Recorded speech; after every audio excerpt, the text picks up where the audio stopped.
I've heard someone say that the worst way to start a presentation is by saying something like, "Good morning, I hope you're all doing well," or other pleasantries like that. Instead, you want to start with something catchy, a hook as we might call it in an essay, that will get your hearer engaged. I've also heard it's better not to dive straight into your content, but I'm trying to make a point. The name of the game for this video is academic presentations, and by the end of this video, you'll have learned the secrets that strong preachers and TED Talkers know on how to present your content in an effective and interesting way. We'll do that by covering 5 main topics: how to structure your content, how to structure your slides, how to present well, how to prepare and practice your presentation, and how to fight off stage fright. But enough preamble. Let's begin with part 1, how to structure your content.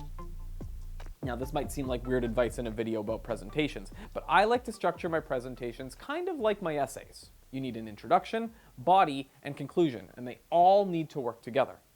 Now, like I said in my intro, your introduction should be attention-grabbing. Tell a funny story, share an interesting statistic, say something that's going to jolt me out of my chair and make me want to listen for the next however many minutes to what you have to say.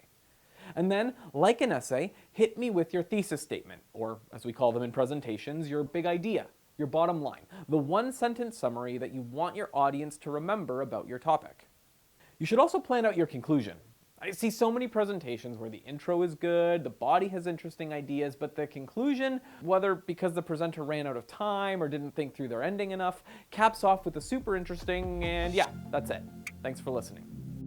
No! This is the moment to drive home your bottom line. Bring everything back together, repeat your main points, and provide your audience with action steps to put whatever you just talked about into practice. I repeat, please don't waste your intro and conclusion. I know when you can only present for 5 minutes that these sections can feel like time wasters, but even 30 seconds of intentionality at the beginning and end of your presentation can make a world of difference in keeping your content memorable and making you sound professional. Now, as for the body of your presentation, organize your topics in the order that makes the most sense logically for what you're presenting on.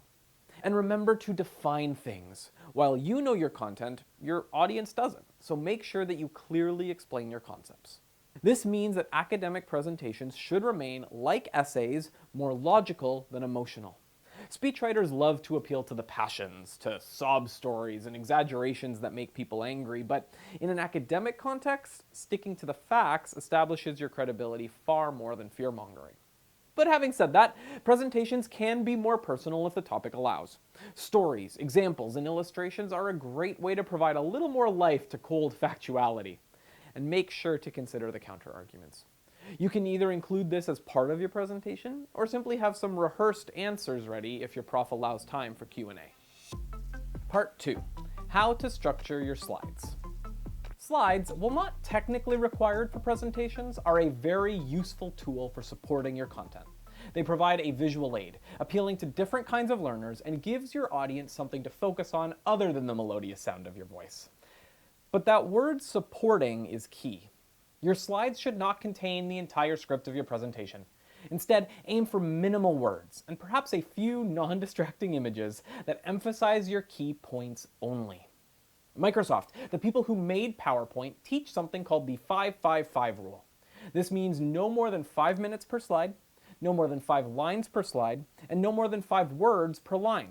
Now, I don't think anyone will be mad if you occasionally do a 6th word in a line. But this 5-5-5 rule, or guideline, helps keeps your slides digestible while still highlighting your presentation's most important information. Finally, stick to the principles of universal design. This means that you want your slides to be something that anyone can see and read. Imagine you're sitting in the back of the chapel and the presenter has chosen to use 12-point font for their slides. At that size, you won't be reading anything.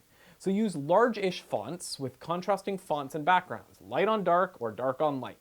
And avoid fancy transitions. Text should just appear on the screen, not do a barrel roll. It's less distracting and more professional. Part 3, how to present well. Now, for the reason you're all here, I'll divide this section into 3 types of tips: formality, creativity, and speaking.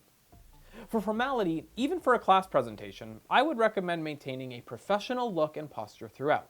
You might not need to dress this fancy, but showing up clean and put together will add just a little bit of class and professionalism to your presentation. Likewise, move strategically and avoid fidgeting.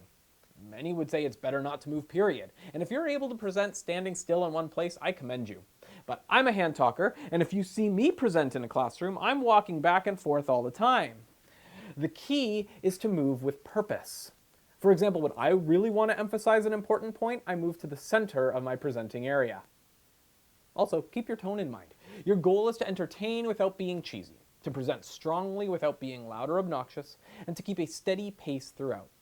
Let your personality shine through and keep things as loose as you can.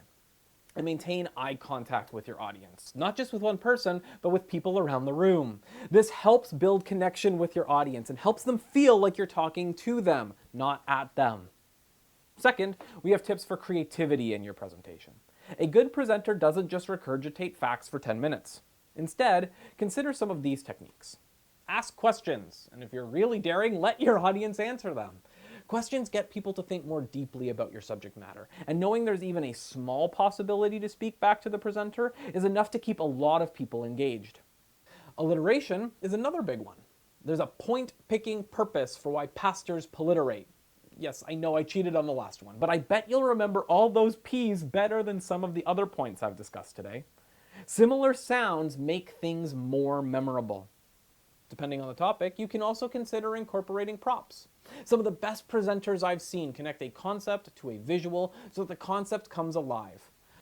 I've got a set of drumsticks here in my office that have nothing to do with drumming. They're a prop, a reminder to me of something I learned years ago about spiritual gifts, something I probably would have forgotten if I didn't have the visual reminder today. And props do the same kind of thing. They link an object to a concept so that even if they have nothing to do with each other on the surface, when your audience sees that thing in the future, they'll be more likely to remember what you presented on. And finally, repeat important things.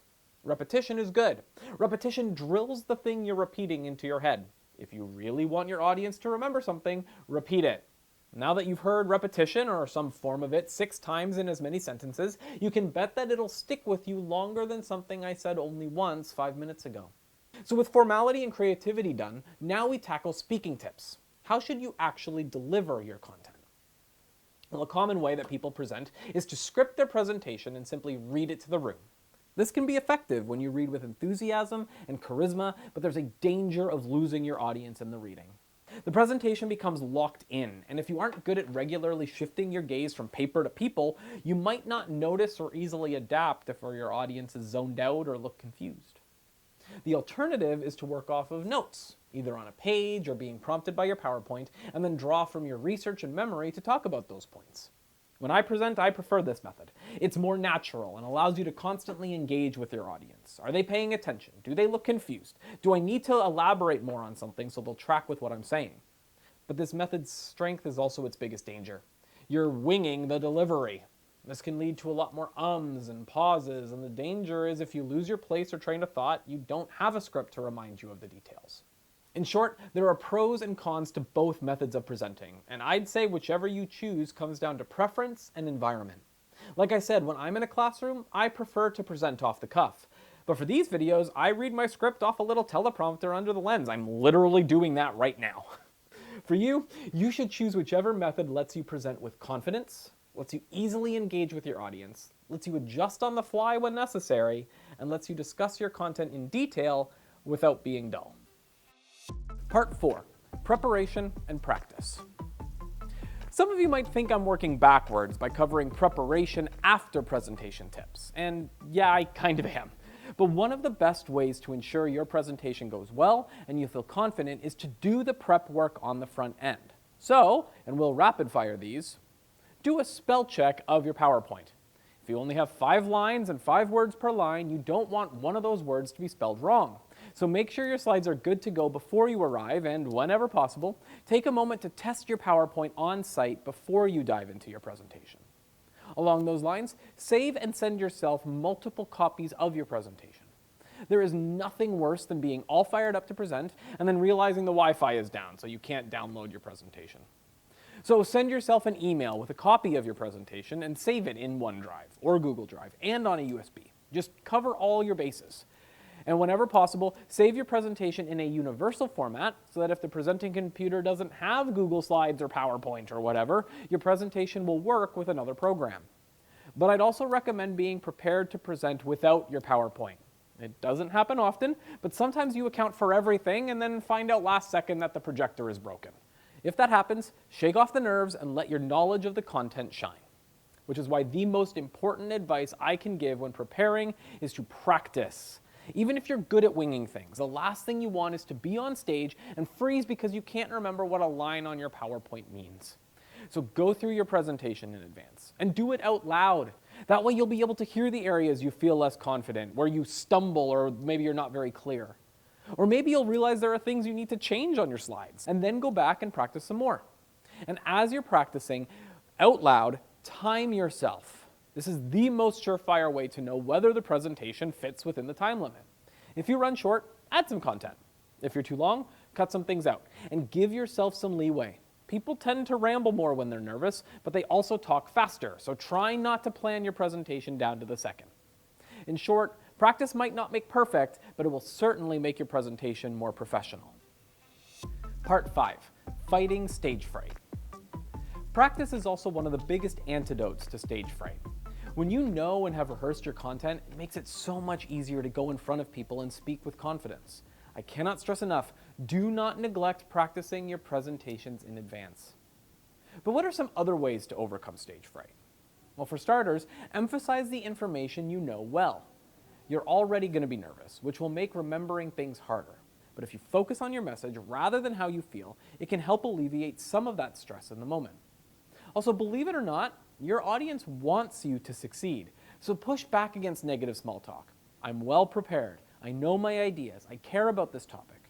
Reminding yourself of that will, in a small way, amp you up when it's time to actually present. Now, before you get up to the front, practice a few stress relief activities. Fidget with a rubber band. Do some breathing exercises. Say a quick prayer if you're so inclined. And then smile.